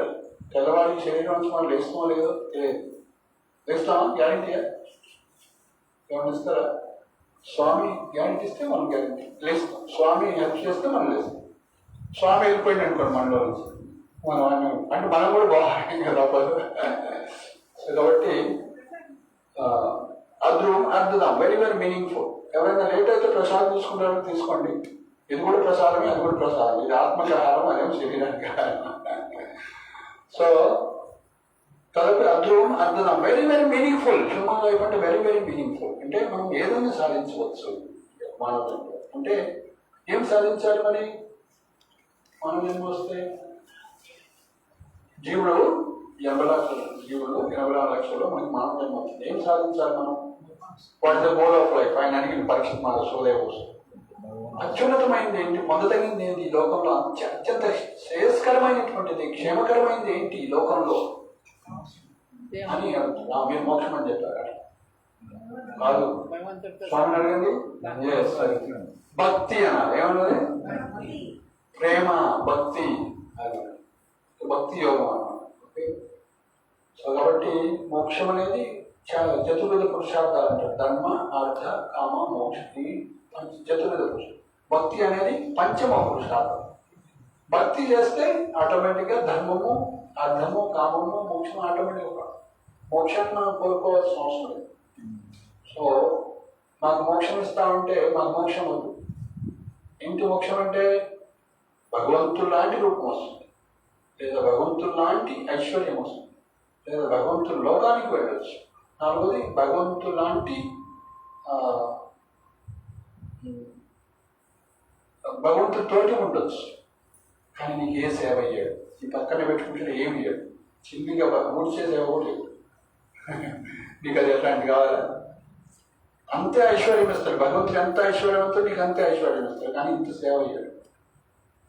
సో కాబట్టి మన సేవనం వినా దృశ్యమానం దీయమానం నా దృశ్యంతి అంటారు. నా భక్తులు నా సేవను తప్ప, నా సేవ లేకుంటే అసలు మోక్షాన్ని ఇచ్చినా తీసుకోవడం అంటారు. సో సాలోక్య, సామీప్య, శాస్త్రి, సాయుధ్య అని 5 రకాల ముక్తులు ఉంటాయన్నమాట. సాయుధ్య అంటే భగవంతుల్లో లీనం కావటం అంటారు. వైష్ణవం దాన్ని కోరి కదా దాన్ని కన్సిడర్ చేయరు. సో తర్వాత సాలోక్య, ఆయన లోకానికి పోవటం. సామీప్య, దగ్గర పోవటం. శాస్త్రి, ఆయన లాంటి సంపదం కలిగి ఉండటం. సారూప్య అంటే ఆయన లాంటి రూపం కలిగి ఉండటం. ఓకే. సో కాబట్టి ఆయన ఒక సేవ లేకుండా భక్తులు ఎప్పుడు ఆయన కోరుకోలేదు. ఈ లోకంలో పోయి నేను వస్తాను ఇలాంటి రూపంలో సేవ ఇవ్వమంటారు. సేవను కోరుకుంటే ఆటోమేటిక్ వచ్చేస్తుంది. నీ సేవ కోరుకుంటే ఇప్పుడు సేవలు చేయాలంటే నీకు ఆయన లాంటి శక్తి సామర్థ్యాలు ఉండాలి కదా. గరుత్మంతుడు నిత్య ముక్తుడు అనమాట. అంటే ఎప్పుడు భగవంతుని ఒక సెకండ్ కూడా మర్చిపోవు. మనము ఈ గుళ్ళోంచి బాగుంది ఎక్కడ ఉండటం వెంకటేశ్వర స్వామి నేనే మొత్తం ఇలా విలేజ్కి గొప్ప, రాష్ట్రానికి గొప్ప. ఆయన ఉండడో లేదో బాకేంది. సో మాయ ఆవరిస్తుంది, మర్చిపోతాం ఒక క్షణం. కానీ గరుత్మంతుడు, హనుమంతుడు ఒక క్షణం తాటు కూడా రాదన్నమాట. నేను స్వామిని అన్నట్టు రాదు. వాళ్ళు నేను దాసుని, భగవంతుడి యొక్క దాసుని అని. సో వాళ్ళు నిత్య ముక్తులు అంటాం. మనము నిత్య బద్ధులం. బద్ధులం అంటే మర్చిపోతూ ఉంటాం అన్నమాట. ప్రతి క్షణం అన్నమాట. సో కాబట్టి ట్రైనింగ్ ద్వారా మనం అయ్యో భగవంతుడి యొక్క దాసులం అని, అందుకు పేరు కూడా మార్చుకోవాలి. దాసుని పేరిస్తారు గురువు గారు. మనకు నచ్చదు దాసు అని అనిపించుకుని ఎవరికి నచ్చదు, కానీ దాసు అని పిలిపించుకోవాలి. దాసు. సో కాబట్టి ఈ విధంగా ఏం చెప్తున్నాం? ఈశ్వర, జీవ. రెండోది టాపిక్ భగవద్గీతలో జీవుడి గురించి. మూడోది ప్రకృతి గురించి. ఓకే. ప్రకృతి గురించి ఏంటి? ప్రకృతి అంటే పంచభూతాలు. ఓకే, పంచభూతాలు కూడా అందులో భాగం. సో ప్రకృతి అంటే ఇవన్నీ వస్తాయి అన్నమాట. భగవంతుడి యొక్క శక్తులన్నీ కూడా ప్రకృతి కిందకి వస్తాయి. మనం కూడా ప్రకృతి కిందకి వస్తాం. పురుషుడు ఆయన, పురుషోత్తముడు ఆయన, ప్రకృతి అన్నమాట. జీవులు ఆయన యొక్క శక్తులన్నీ కూడా ప్రకృతి కిందకి వస్తాయి అన్నమాట. ఓకే. సో ఈశ్వర, జీవ, ప్రకృతి. నాలుగోది కాలం. సో ఒక మ్యాటర్లోకి భగవంతుడి యొక్క దృష్టి ఎప్పుడైతే పడుతుందో అప్పుడు దీంట్లో చలనం అనేది వస్తుంది. డెడ్ బాడీ ఉంది అనుకోండి, డెడ్ బాడీలోకి ఆత్మ ఎంటర్ కాగానే చలనం స్టార్ట్. అట్లనే ఈ ప్రకృతి మ్యాటర్ మీద భగవంతుడి యొక్క దృష్టి ఎప్పుడైతే పడుతుందో అప్పుడు దానిలో చలనం వస్తుంది. సో కాబట్టి కాల ప్రభావం అంటారు కదా, అందుకే కాలం, కాల స్వరూపం అంటే భగవంతుడి స్వరూపమే. కాలం అనేది భగవంతుడి యొక్క ఒక క్వాలిటీ, ఒక లక్షణం, ఒక ఆసక్తి. సో కాబట్టి సో నాలుగోది కాలం అన్నమాట. కాలోస్మి లోకక్షయకృత్, నేను కాలాన్ని అంటే లోకాన్ని హరించి వేస్తాను. సో భక్తులకైతే భగవంతుడు సో ప్రేమపూర్వకంగా వస్తాడు, కానీ భగవంతుడు అభక్తులకు మాత్రం మృత్యు రూపంలో వస్తుంది. భక్తులకు మృత్యు అంటే భయం ఉండదు అన్నమాట. సో భక్తులకు వచ్చేటువంటి మృత్యువు అభక్తులకు వచ్చేటువంటి మృత్యువు భేదం తెలుసా? సో పిల్లి ఒక ఇంటి నుంచి ఇంకో ఇంటికి పోయేటప్పుడు ఏం చేస్తుంది? పిల్లని ఎట్లా పట్టిపోతుంది? నోట్లో పెట్టుకొని పోతుంది. ఎలుకని కూడా నోట్లో పోతుంది. సో ఎలుకకి పిల్లి నోరు ఏంటిది? మృత్యు అన్నమాట. అదే పిల్లి నోరు ఏంటి? సురక్షితమైనటువంటి ప్రదేశం. సో కాబట్టి దానికి ఏం భయం లేదు. పిల్లి నోరు అంటే దానికి ఏం భయం లేదు. సో కాబట్టి సో మృత్యు అనేది అభక్తులకి మృత్యు సర్వహరక్ష మొత్తం తీసేస్తుంది, కానీ భక్తులకు మాత్రం సేఫెస్ట్ ప్లేస్. సో మనం తొందరగా ఈ శరీరాన్ని వదలాలని కోరుకోవాలి. వదిలితే ఏమవుతాం? మనం నారదుని లాంటి సచ్చిదానంద శరీరం. ఎవరు? భక్తులు, అవక్తులు కాదు. సో కాబట్టి మనం భగవద్ధామం పోవాలంటే ఈ శరీరంతో పోలేము. ఎలాంటి రూపంతో పోతాం? సచ్చిదానంద రూపంతో. భగవంతుడికి ఎలాంటి రూపం ఉంది? సచ్చిదానంద రూపం. ఈశ్వర పరమా కృష్ణ సచ్చిదానంద విగ్రహ అనాదిరాది గోవింద. విగ్రహం అంటే రూపం. సో భగవంతుడు రూపం సచ్చిత్ ఆనంద. సత్ అంటే ఏంటి? శాశ్వతమైన. చిత్ అంటే జ్ఞానపూర్వకమైనటువంటి సచ్చిత్. ఆనంద అంటే ఆనందం. సో భగవంతుడు ఆనందం కూడా ఎప్పుడు శాశ్వతంగా ఉండాలి. శాశ్వతమైన జాబ్ కావాలి, శాశ్వతమైన ఇల్లు కావాలి, అది శాశ్వతంగా కావాలని కోరుకుంటే కానీ ఈ లోకంలో అది కుదరదు. ఈ లోకానికి ఒక లక్షణం ఉంది తెలుసా? ఏంటి లోకానికి ఉన్న లక్షణం ఏంటి చెప్పండి, తెలిసిన వాళ్ళు అందరికీ. Open to all. ఈ లోకానికి ఒక లక్షణం ఉందండి. గార్లకు ఒక లక్షణం ఉన్నట్టు, కమానికి ఒక లక్షణం ఉన్నట్టు ఈ లోకానికి ఒక లక్షణం ఉంది. ఏంటి తెలుసా? ఎస్ అయింది. సంస్కృతంలో మత్యం. ఏంటది? మత్యం. తెలుగులో మృత్యులోకం అంటారు. దాన్ని ఏమంటారు? మత్యలోకం లేదా మృత్యులోకం అంటారు. సో దీన్ని సంస్కృతంలో కుంట అని కూడా అంటారు. ఏమంటారు? కుంట అంటే తెలుసు కదా, పొలాలు ఏముంటాయి? కుంటలు ఏముంటాయి? కుంటలో నీళ్ళు. అందులో ఒకసారి కాలు పెట్టి బొడైందంటే పీక్కోలేక కలుపుకోలేక వస్తుంటారు. అట్లే ఈ లోకంలో ఈ యాంగ్జైటీ. కుంట అంటే యాంగ్జైటీ, కుంట అంటే క్లేశం, కుంట అంటే కష్టం అంటే కష్టాలు ఉన్నటువంటి ప్రదేశం ఇది కుంట అంటారు. యాంగ్జైటీ. మత్స్యలోకం, మృత్యులోకం. ఇంకా కష్టాల సంగతి ఏంటి? మృత్యులోకం. సో దీనికి అపోజిట్, కుంటకి అపోజిట్ విగత కుంట, వైకుంఠ అని ఉంది. ఏంటది? వైకుంఠ. కుంటకి ఆపోజిట్ వైకుంఠ. సో ఎలాంటి కష్టం లేనటువంటి, క్లేశం లేనటువంటి ప్రదేశం పేరేంటి? వైకుంఠ. కాబట్టి ఆ వైకుంఠానికి ఉన్నటువంటి లక్షణాలు ఏంటి మరి? ఈ లోకానికి ఒక లక్షణం ఉంది. ఏంటది? మత్స్యలోకం, మృత్యులోకం. తెలుగు సంస్కృతంలో ఇది మృత్యులోకం అన్నాం, మత్స్యలోకం అన్నాం. దానికి ఏంటి లక్షణాలు?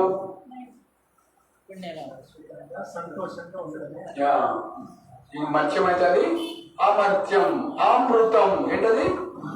అమృతం. వైకుంఠానికి ఉన్నటువంటి మొదటి లక్షణం ఏంటి? అమృతం. అక్కడ మృత్యువే ఉండదు. అమృతమైన అమృతం. రెండోది, ఈ లోకంలో ఎప్పుడు మనకి ఎప్పుడు ఏముంటుంది? పదం విపదం. భయం. క్షణం ప్రతి అడుగులో భయం. ఏమైనా భయం లేకుండా ఉన్నారా? భయం. కంసుడికి భయం. పాపం 24 గంటలు కృష్ణుడు అంటే భయం. నిద్రలో కూడా కృష్ణుడు ఎప్పుడు కృష్ణుడు వస్తుందా? సో అయినా కానీ పేరుడు భక్తి లేదు. అది కూడా భక్తి కానీ భక్తి అంటారు. సో ద్వేషంతో కృష్ణుని స్మరిస్తుంది. మనం ఏం చేయాలి? ప్రేమతోటి స్మరించాలి. అంతే తేడా. 24 గంటలు. కంసుడు లాంటి వాళ్ళు మనం కాలేము. కంసుడికి 24 గంటలు, మనం ఈ నుంచి టెంపుల్ నుంచి బయట పోవాలి కృష్ణుడే లేదు అని మర్చిపోతాం. కౌన్సిల్ అంట కాదు 24 గంటలు కృష్ణుడు స్మరిస్తాం. కానీ అనుకూలంగా కాకుండా ప్రతికూలంగా స్మరిస్తాం. సో మనం ఏం చేయాలి? అనుకూలంగా స్మరించాలి. స్వామి ఇంత గొప్పవాడు మనం స్మరించాలి. సో కాబట్టి వైకుంఠానికి లక్షణం ఆమృతం. రెండోది అభయం. రెండోది ఏంటి? అభయం. వైకుంఠానికి ఉన్నటువంటి లక్షణం అభయం, అమృతం, అభయం. మూడోది క్షేమం. ఓకే, క్షేమం అంటే ఇక్కడ ఉన్నటువంటి కష్టాలు, మృత్యువు, వ్యాధులు అట్లాంటివి అక్కడ ఉండవు. జన్మ మృత్యు జరా వ్యాధులు అక్కడ ఉండవు. సో కాబట్టి వైకుంఠానికి ఉన్న లక్షణాలు ఏంటి? ఎక్కడ చెప్పారు ఇవన్నీ? గ్రాడ్యుయేషన్ లో చెప్పలేదు. ఇదేంటి? గ్రాడ్యుయేషన్. ఇంకేంటి? పోస్ట్ గ్రాడ్యుయేషన్ ఏంటి? భాగవతం. భాగవతంలో చెప్పారు ఈ విషయాలు. మరి భాగవతం చదువుదామా వద్దా? గాలిలో చెప్పించుకుంటారా లేదా? ఉందా? సో మీ పిల్లలందరూ ఏం పంపుతున్నారు? అమెరికా, రష్యా, కెనడా ఇవి పంపాలనుకుంటున్నారు. వైకుంఠం గురించి మీకు తెలియదు కాబట్టి వైకుంఠం పోవాలని మీరు కోరుకోవట్లేదు. మీ పిల్లలకి వీసా, ఇప్పుడు మనం వీసా ఐడి తీసుకోవాలి వైకుంఠం, అమెరికాగా వైకుంఠానికా? ఇదంతా మృత్యులోకమే. అమెరికా అన్నా, ఆస్ట్రేలియా అన్నా అంతా మృత్యులోకమే. భూలోకం అంటేనే మృత్యులోకం. 14 లోకాలు మృత్యు. ఆ బ్రహ్మ భువనాల్లోకి పునరావృత్తున్నారు. స్వర్గం పోయిన, బ్రహ్మలోకం పోయిన, మహాలోకం, జనలోకం, సర్వలోకం, స్వర్గలోకం, భూలోకం, భూలోకం ఏడున్నా, అతల ఏడున్నా సరే ఎన్ని మృత్యులోకం కింద 14 లోకాలు ఒక ఏం వస్తుంది? బ్రహ్మాండమే పోతుంది. కాబట్టి మనం పోవాల్సిన దగ్గరికి వీసా ఎక్కడ తెచ్చుకోవాలి? వైకుంఠం ఎవరు ఇస్తారు? వీసా ఎవరు ఇస్తారు? హరే కృష్ణ హరే కృష్ణ కృష్ణ కృష్ణ హరే హరే హరే రామ హరే రామ రామ రామ హరే హరే. ఎవరు ఇస్తారు వైకుంఠానికి వీసా? కృష్ణుడు. కృష్ణుడు కూడా. కృష్ణ భక్తులు ఇస్తారు. ఎవరు ఇస్తారు? కృష్ణ భక్తులు. హనుమంతుడు ఇస్తారు కానీ రాముడు ఇవ్వడు. ఆయన ఇచ్చారు కానీ ఆయన భక్తుడు ద్వారా ఇప్పిస్తాడు. ఆయన ఎప్పుడు ఇవ్వడు, గురువు ఇస్తాడు అన్నమాట. అర్థమైందా? ధ్రువమహారాజు నాకు నా తండ్రి నన్ను ఇన్సల్ట్ చేశాడు, తులని కూర్చుంటే లాగేశాడు, నా పిన్ని లాగేసింది అనేసి నా తండ్రి కన్నా గొప్ప రాజ్యం కావాలని పోయి తపన చేయడానికి పోతే భగవంతుని ఎవరు పంపించారు? గురువుని పంపించారు. నారదముని.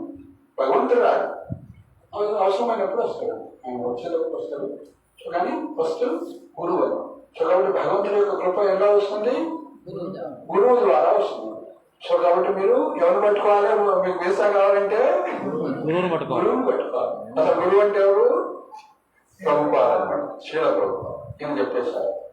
ఎవరైతే హరే కృష్ణ హరే కృష్ణ హరే కృష్ణ హరే కృష్ణ కృష్ణ కృష్ణ కృష్ణ కృష్ణ హరే హరే హరే హరే హరే రామ హరే రామ రామ రామ రామ రామ హరే హరే హరే హరే. మన ప్రయాగలో మన కుంభమేళ జరిగినప్పుడు శ్రీల ప్రభుపాద ఒక బిరుదు ఇచ్చారు. ఏంటది? విశ్వ గురువు అని ఇచ్చారు. ఆయన గురువే ఆల్రెడీ. ఎవరు చెప్పింది? భక్తి అంతా ఈ విశ్వంలో అన్ని చోట్ల చెప్పిండు అనమాట. ఎవరైతే హరే కృష్ణ చేస్తారో వాళ్ళందరినీ నేను గోలోకం తీసుకెళ్తాను, వైకుంఠం తీసుకెళ్తాను అని డిక్లేర్ చేసింది. రెండు గంటలు ఎవరైతే హరే కృష్ణ చేస్తారో, 16 గంటలు జపం చేస్తారో, అక్కడ నియమాలు పాటించి దీక్ష తీసుకుంటారో వాళ్ళందరినీ వైకుంఠం తీసుకెళ్ళాలని డిక్లేర్ చేసింది. అందుకే విశ్వాన్ని మొత్తాన్ని ప్రపంచంలో అందరికీ బోధించారు కాబట్టి ఆయన విశ్వగురు అని అన్నారు. జగద్గురు అని జగద్గురు అంటారు, అట్లే విశ్వగురు అని బిరుదిచ్చారు. విశ్వగురు జగద్గురు. సో కాబట్టి సో ఈ విధంగా మనము ఏం చెప్పుకున్నాం? 5 విషయాలు చెప్పుకున్నాం. ఈశ్వర, జీవ, 3 ప్రకృతి, 4 కాలం, 5 ఏంటి? కర్మ. చదివారు భగవద్గీత ఆల్రెడీ చేశారు కదా?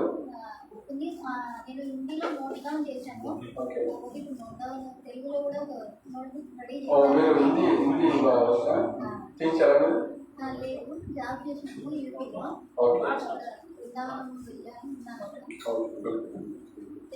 సో హైమాన్ గారు అన్ని తెలుసు. అయితే మనం జాగ్రత్త ఉండాలి. ఆల్రెడీ మీకు టీచర్ ఉన్నారు ఇక్కడ, అసిస్టెంట్ టీచర్ అట్లీస్ట్. సో నేను రానప్పుడు హైమావతి గారు మీకు క్లాస్ తీసుకుంటాను. ఓకే. సో ఆ విధంగా కర్మ, 5వది కర్మ. సో మొదటి 4 ఈశ్వర, 2వది జీవ, 3వది ప్రకృతి, 4వది కాలం. ఈ 4 శాశ్వతం, 5వది అశాశ్వతం. కాబట్టి ఈశ్వరుడు జీవుడు ఎప్పుడు ఉంటారు, కాలం ఉంటుంది, ప్రకృతి ఉంటుంది. కానీ ఈ కర్మ అనేది అశాశ్వతం. సో మనకి కర్మ అంతా కూడా ఇక్కడ రాసి పెట్టింది. ఓకే, అంత మనకి చదవటం రాదు, కానీ కర్మ అయితే రాసి చదివేవాడు జరుగుతుంది. సో కాబట్టి ఈ కర్మను ఏం చేయాలి మనం? మంచి ఉన్నా చెడున్నా ఏం చేయాలి? సర్వం కృష్ణార్పణం చేయాలి. కృష్ణుని శరణాగతి అంటే దాన్ని శరణాగతి అని. సో కాబట్టి మీరు హరే కృష్ణ హరే కృష్ణ కృష్ణ కృష్ణ హరే హరే కృష్ణ కృష్ణ హరే హరే హరే రామ హరే రామ హరే రామ రామ రామ హరే హరే రామ రామ హరే హరే హరే కృష్ణ హరే కృష్ణ కృష్ణ కృష్ణ హరే హరే కృష్ణ కృష్ణ హరే హరే హరే రామ హరే రామ రామ రామ హరే హరే ప్రభుపాద వారు ఇలా చెప్పారు. ఎవరైతే ఈ హరినామం ద్వారా భగవంతుడికి శరణాగతి కావాలి, సో భగవంతుడికి శరణాగతి కావాలంటే అర్జునుడి ముందు ఏదో కృష్ణుడు ఉన్నట్టు మన ముందు రాలేదు. అంటే గురువుకి శరణాగతి కావాలి. మరి ఇస్కాన్లో గురువుకి శరణాగతి కావాలంటే ఏం చేయాలంటే ఈ హరే కృష్ణ మంత్రం చేయాలి. సో ఇట్లా మాల ఉంటుంది, మాల తీసుకొని ఆ మాలలో ఇంకో మాలలు ఉన్నాయి తెచ్చాము మేము. ఎవరైతే మాల లేదో మాల తీసుకోండి. ఓకే, 108 పూసలు ఉంటాయి అందులో, చూపించండి. సో అట్లా 108 పూసలు ఉంటే 108 సార్లు మనం హరే కృష్ణ చెప్తే ఒక మాల అవుతుంది. సో మీ ఇద్దరు విషయాలు కావాలా వద్దా? ఎంతమందికి కావాలి? అందరికి కావాలి, కానీ కష్టపడకుండా కావాలి. సో కాబట్టి ఇట్లా మాల పట్టుకొని హరే కృష్ణ హరే కృష్ణ కృష్ణ హరే హరే హరే రామ హరే రామ రామ రామ హరే హరే హరే కృష్ణ హరే కృష్ణ కృష్ణ కృష్ణ హరే హరే హరే రామ. ఈరోజు టైం లేనట్టుంది కానీ జస్ట్ చూపించడానికి కొంచెం. సో నెక్స్ట్ టైం మేము ట్రై చేస్తాం తొందరగా రావడానికి. మనం మాల చేయాలి, ఖచ్చితంగా ఒక మాల చేస్తేనే క్లాస్ చేసుకున్నాం. ఎందుకంటే జపం సాధన అంటే ఎంత జ్ఞానం చెప్పినా దాన్ని అమలు చేయకుండా రావలేదు కదా. ఓకే, మీకు జపం చేయడం నేర్చుకోవాలి. సో సిగ్గు బిడియం ఇవన్నీ వదిలిపెట్టేసి మీరు ఎల్కేజీ స్టూడెంట్ తర్వాత మేము డిగ్రీ గ్రాడ్యుయేషన్గా తయారు చేయాలంటే మీరు సాధన బాగా చేయాలి. వయసు అయిపోతుంది కాబట్టి మీరు ఫాస్ట్గా రన్నింగ్ చేయాలి. సో కాబట్టి ఇలా జపం చేయాలన్నమాట ఖచ్చితంగా. సో స్టార్ట్ చేయండి. ఎవరైతే మాలలు లేని వాళ్ళు మాలలు తీసుకోండి. 50 రూపాయల గురించి మాల, దానికి సంబంధించిన బ్యాగ్ కూడా తెచ్చాము కాబట్టి బ్యాగ్ కూడా 100 రూపాయల గురించి తీసుకోండి. ఇది సాక్షి పూసలు అంటారు, సాక్షి మాల అంటారు. ఒక రౌండ్ అయితే ఇలా తీసుకుంటాం, ఇలా ఒక 30 క్లాస్, 2వ రౌండ్ 16 రౌండ్ మేము చేస్తాము. మీరు స్టార్ట్ చేయండి. 1, 2, 4 మీ ఓపిక 8, 16, 32 స్టార్ట్ చేయండి. 16 మినిమం చేయాలి. మీరు ఇస్కాన్లో వీసా పొందాలంటే. ఓకే, వైకుంఠం పోవాలి, మీ శరీరం పట్టుకుంటే వైకుంఠం పోవాలంటే మీరు ఖచ్చితంగా శరణాగతి కావాలి. దాంతోపాటు ఈ డూస్ చేయాల్సింది నామం చేయాలి. చేయకూడదు ఏంటి? ఇస్కాన్లోకి వచ్చిన తర్వాత మనం 4 చేయకూడదు.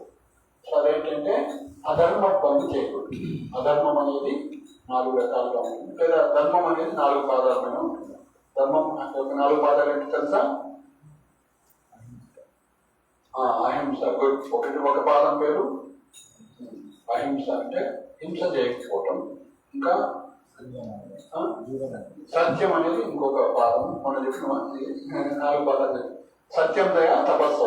సత్యం అంటే అబద్ధాలు ఆడుకోవటం, దయ అంటే మాంసం తినకపోవడం, సత్యం దయ. తపస్సు అంటే ఆల్కహాల్స్ తీసుకోకపోవడం, సత్యం దయ తపస్సు. శౌచం అంటే శుభ్రత, అక్రమ సంబంధం లేదు. కాబట్టి మాంసము, మద్యము, వ్యభిచారము, జూదము. వర్జ్యం అంటే చేయకూడదు, డోంట్స్.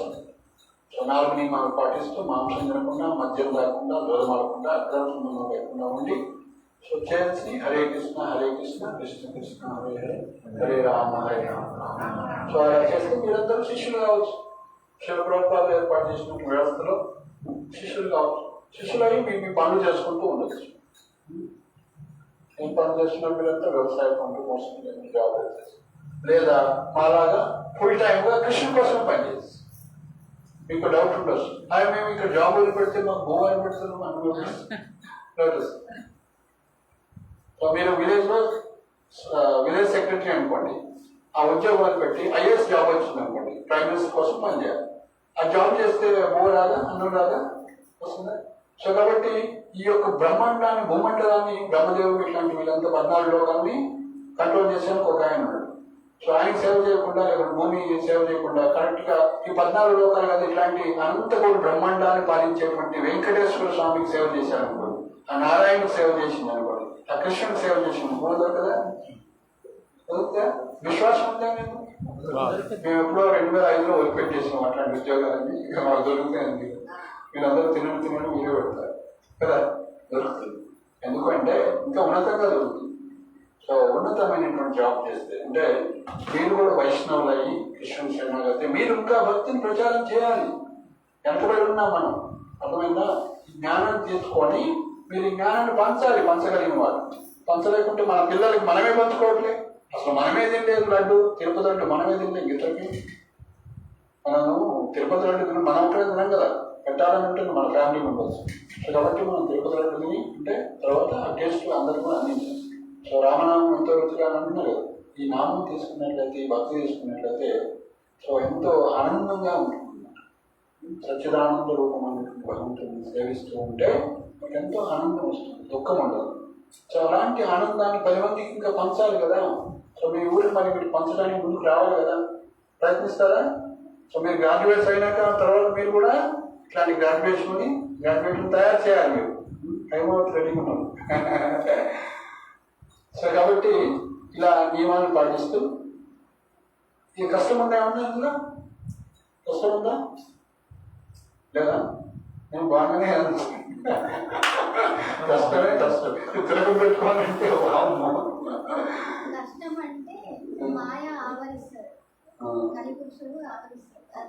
మేము వస్తున్న దారిలో అంతా ఏమైంది, అందరూ గొడవ పెట్టుకుంటారు అంటే కలి.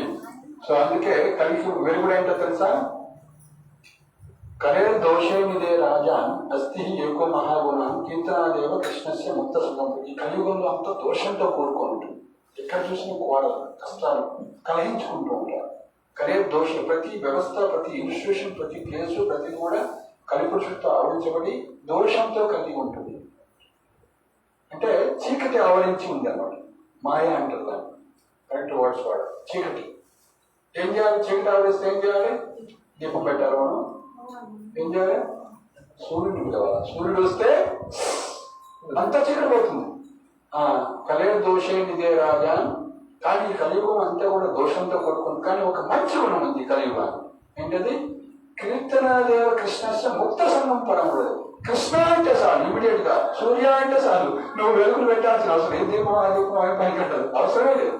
సో కాబట్టి మనం ఏం చేయాలి? కృష్ణుని ముందుకు వెళ్ళాలి, కృష్ణుని ఆశ్రయించాలి, కృష్ణుని పట్టుకోవాలి. కృష్ణ భక్తి, ఈ 2 నామం అంటే ఏంటి? భగవంతుడి యొక్క పాదాలు. సో మీ నసుకున్న పాదం ఉండాలి, తులసి ఉండాలి, భక్తి. సో కాబట్టి శరణాగతి అంటే ఇది నామం పెట్టుకోవడం, కృష్ణ నామం చేయడం, కృష్ణ కథ వినటం, కృష్ణ సేవ చేయటం, ఇంతే. సో నిన్ను మాయ ఎందుకు ఆవరిస్తుంది? దైవీ హేష గుణమయ్యి మమ మాయా దొరికితే. కానీ ఒక మార్గం ఏంటి? మామేవయే ప్రపంచంతే మాయ. నాకు శరణాగతి అయితే మాయ మిమ్మల్ని పట్టుకోదు.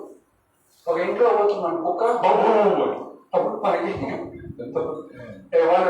టామీ అంటే అది తాకుకుంటే ఎన్నుకోబోతుంది. దానికి మన దగ్గరికి వచ్చి ఇచ్చుంటాడు అంటే చూడండి ఎంత కంట్రోల్ చేస్తాడు. కృష్ణ అంటాడు అంటాడు, మావాడు వాడు.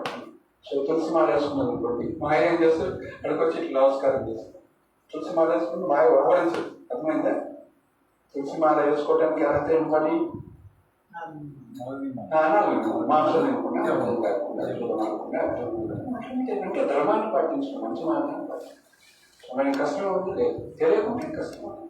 సో కాబట్టి మీరందరూ నెక్స్ట్ సండే మొత్తం నెక్స్ట్ సాటర్డే తులసి మాల తెస్తాము, తిలకం తెస్తాం. మరి కంటి మాలని ఎంత చేసుకుంటారో చూస్తాం. ఏమంటారు? మీ యొక్క శరణాగతి ప్రభుపాదని అడిగారు. ప్రభుపాద్ మరి భగవంతుడు శరణాగతి కావాలంటే ఎంత టైం పడుతుంది అన్నారు. సో శరణాగతి కావడానికి 100 జన్మలు పట్టవచ్చు, 1 జన్మ పట్టవచ్చు, 100 రోజులు పట్టవచ్చు, 1 క్షణం కూడా కాదు. సో ఈ రోజు నుంచి నేను కృష్ణుడికి శరణాగతి అవుతున్నానని మీరు సంకల్పం తీసుకున్నట్లయితే కథ అంతే. ఇంకా నీకు ఎప్పుడు నిన్ను కట్టేసేవాడు లేదు. కృష్ణుని పట్టుకున్నట్లయితే, కృష్ణుడు నిన్ను పట్టుకున్నట్లయితే మరి నిన్ను ఎవరు పట్టుకోలేడు. ఏ మాయ పట్టుకోలేదు, ఏ దైవం భూతం కూడా పట్టుకోలేదు. కృష్ణుడు పట్టుకుంటే ఆల్రెడీ పట్టుకొని ఉండదు, కానీ మనం తెలుసుకోవట్లేదు. పరమాత్మ రూపంలో ఈశ్వర సర్వభూతానం నిర్దేశాలు. చూడండి, ప్రహ్లాదం ఎవరు ఆవరించి ఉన్నారు? స్వామి స్వయంగా ఆయన భాగవతాన్ని చదివాడు కాబట్టి సో ఆయనకి ఆ ప్రేమాంజనం వచ్చింది కాబట్టి సో కాబట్టి మనం ప్రహ్లాదులాగా భాగవతం భగవద్గీత పట్టుకున్నట్లయితే మనం ఈజీ అనమాట. ఓకే, సో ఒక 5 నిమిషాలు మనం క్లోజ్ చేస్తున్నాము, వెయిట్ అవుతుంది కాబట్టి. సో కాబట్టి మనం ఏం చేయాలి, ఆ దృఢ సంకల్పాన్ని కలుగుతున్నాం. ఎలా వస్తుంది ఆ దృఢ సంకల్పం?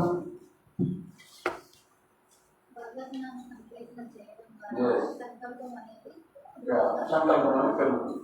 సో అందుకే మీరు ఏం చేయాలి, సాధు సంఘ సాధు సంఘ సాధు సంఘ సర్వశాస్త్ర పోయే లవమాత్ర సాధు సంఘ సర్వసిద్ధి. సాధుల యొక్క సంగత్యంలోకి రావాలి అంటే ఈ సత్సంగంలోకి వస్తే మీకు ఆ సంకల్పం, సరే నేను కూడా తులసి చేసుకోవాలి, నేను కూడా తిలకం పెట్టుకోవాలి, నేను కూడా హరే కృష్ణ పొందాలి, నేను కూడా వైకుంఠ వీసా పొందాలి, మీకు డిజైర్ వస్తుంది. ఇది మెటీరియల్ డిజైర్స్ వస్తూనే ఉంటాయి, కానీ ఈ డిజైర్ రావట్లేదంటే ఇట్లాంటి వైకుంఠం యొక్క విలువ మీకు తెలియదు కాబట్టి మీరు వీసా కోసం అప్లై చేయట్లేదు.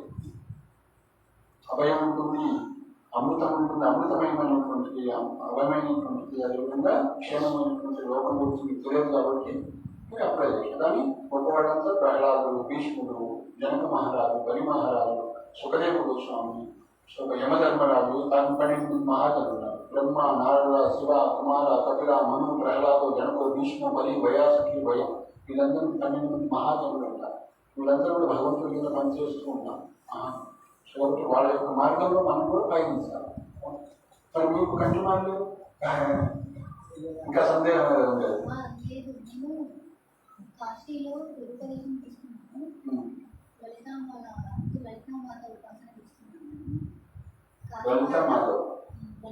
ఉపాసన తీసుకున్నాను, డైలీ మార్నింగ్ అంటే దాంట్లో పద్ధతిలో లేదు. నేను 10 years నుంచి ఉల్లిగడ్డ వెళ్ళిపోయి టీ కాఫీ ఇస్కాన్లో టీ కాఫీ కూడా తీసేయాలి. టీ కాఫీ కూడా మంచిగా కొంచెం పార్లమెంట్లో డిస్కషన్ వచ్చింది. ఈ కొకైన్ పెప్సీ కోలాలో కూడా మంచి డిస్కషన్.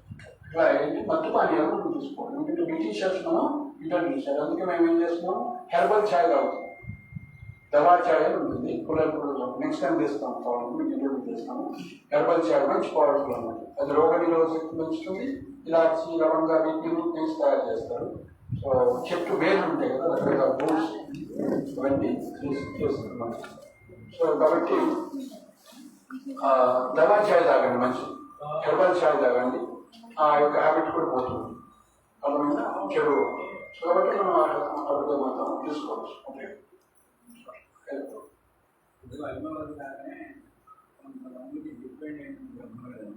వాళ్ళందరికీ మీ ద్వారా ఈ యొక్క శ్లోకం మీకు సరిపోతారు.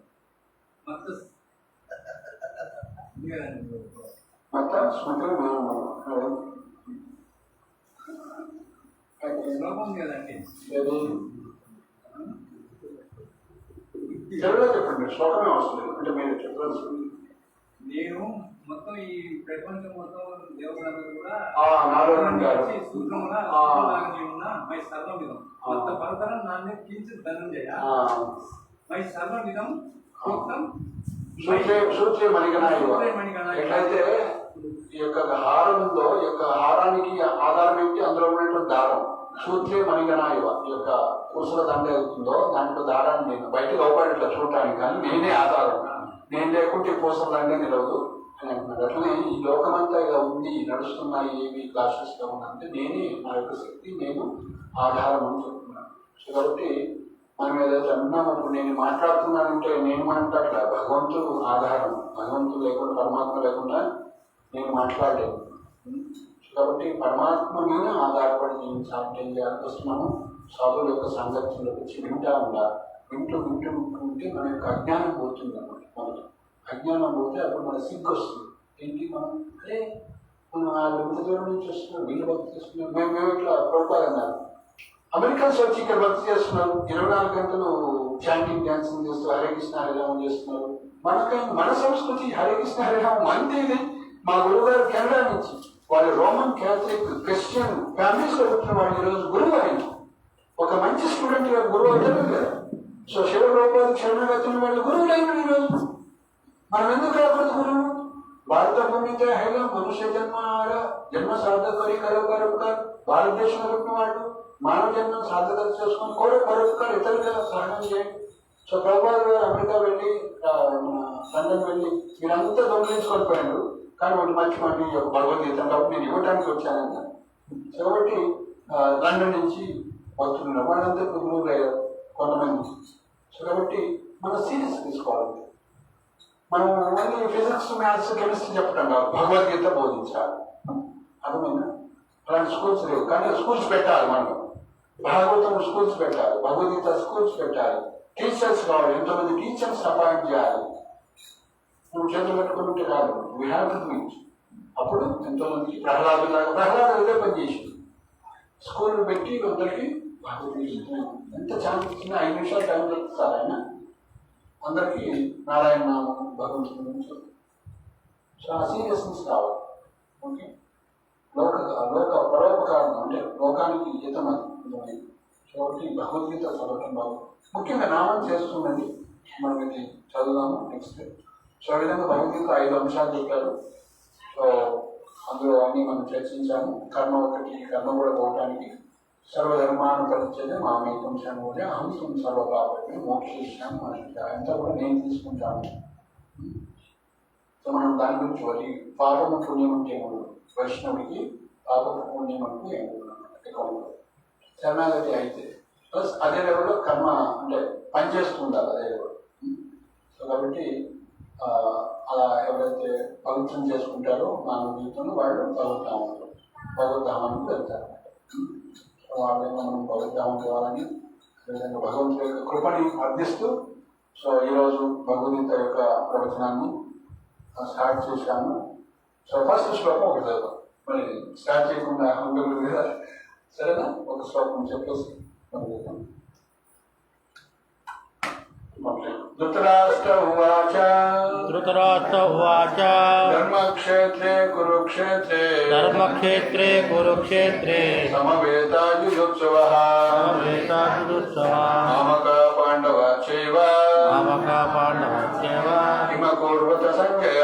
ధృతరాష్ట్ర ఉవాచ ధర్మక్షేత్రే కురుక్షేత్రే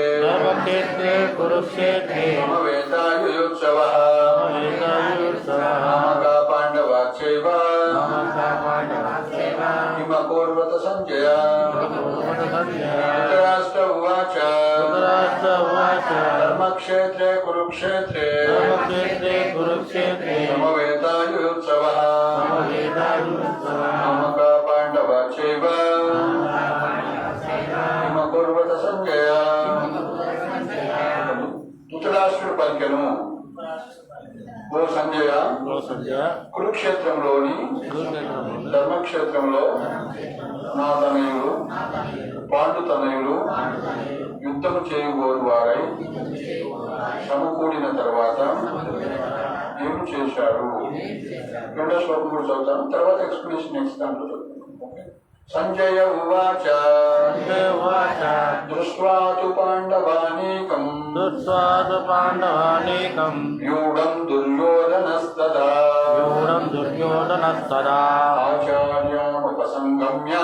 ఆచార్యాముపసంగమ్య రాజా వచనమబ్రవీత్. సంజయుడు పలికెను, ఓ రాజా, పాండుతనయుల ద్వారా వ్యూహముగా ఏర్పాటు చేయబడినట్టి సైన్యమును చూసిన తర్వాత రాజు దుర్యోధనుడు తన గురువు దగ్గరకు వెళ్ళి ఈ మాటలు పలికాడు. మనం చదువుతున్నాం. ఫస్ట్ శ్లోకంలో ఒక పారాగ్రాఫ్ మనం ప్రభుపాదుల వారు ఆచార్యుల యొక్క వచనం ఏంటో చూద్దాం. ఓకే, కొంచెం భాష్యం. భగవద్గీత విస్తారంగా చదవబడే ఆస్తిక విజ్ఞాన శాస్త్రం. అది గీతా మహత్యంలో సంగ్రహంగా చెప్పబడింది. మనిషి భగవద్గీతను శ్రీకృష్ణుని సహాయంతో పరిశీలనాత్మకంగా చదివి ఎటువంటి సొంత వ్యాఖ్యానం లేకుండా అర్థం చేసుకోవడానికి ప్రయత్నించాలని అందులో చెప్పబడింది. అర్జునుడు గీతను భగవంతుడి నుండి నేరుగా విని ఉపదేశాన్ని అర్థం చేసుకున్నాడు. స్పష్టమైన అవగాహన పొందడానికి ఈ ఉపమానం భగవద్గీతలోనే ఉంది. ఎవరైనా ఆ గురు శిష్య పరంపరలో సంకల్పిత వివరణలు లేకుండా గురు శిష్య పరంపరలో స్వకల్పిత వివరణలు లేకుండా భగవద్గీతను అర్థం చేసుకోగలిగినటువంటి భాగ్యవంతుడైతే సమస్త వేద జ్ఞానాన్ని ప్రపంచంలోని సకల శాస్త్రాలను అతిశయించగలుగుతాడు. ఇతర శాస్త్రాల్లో ఉన్న విషయాలనే కాకుండా అత్యంత అన్యత్రా గోచరించిన విషయాలను కూడా పాఠకుడు భగవద్గీతలో కనుగొంటాడు. ఇదే గీత యొక్క విశిష్టమైన ప్రామాణికత. దేవదేవుడైన శ్రీకృష్ణుని ద్వారా ప్రత్యక్షంగా పలుకబడిన కారణంగా ఇది పరిపూర్ణ ఆధ్యాత్మిక విజ్ఞాన శాస్త్రంగా అయినది. హరే కృష్ణ హరే కృష్ణ కృష్ణ కృష్ణ హరే హరే హరే రామ హరే రామ రామ రామ హరే. శ్రీమద్ భగవద్గీత కీ శ్రీల ప్రభుపాద కీ గౌరవ భక్తవృందకి గౌరవ భక్తవృందకి గౌరవ ప్రేమానందే. హరే కృష్ణ. ప్రశ్న ఉంటే మాట్లాడవచ్చు. రేట్ అయితే హరే కృష్ణ. Thank you. హరే కృష్ణ. మనకి 2వ తారీఖు జగన్నాథ రథయాత్ర ఇస్కాన్ సంబంధం. సో గాబులో ఎప్పుడు పెట్టుకుంటారో ఆలోచించుకోండి. నెక్స్ట్ వీక్లో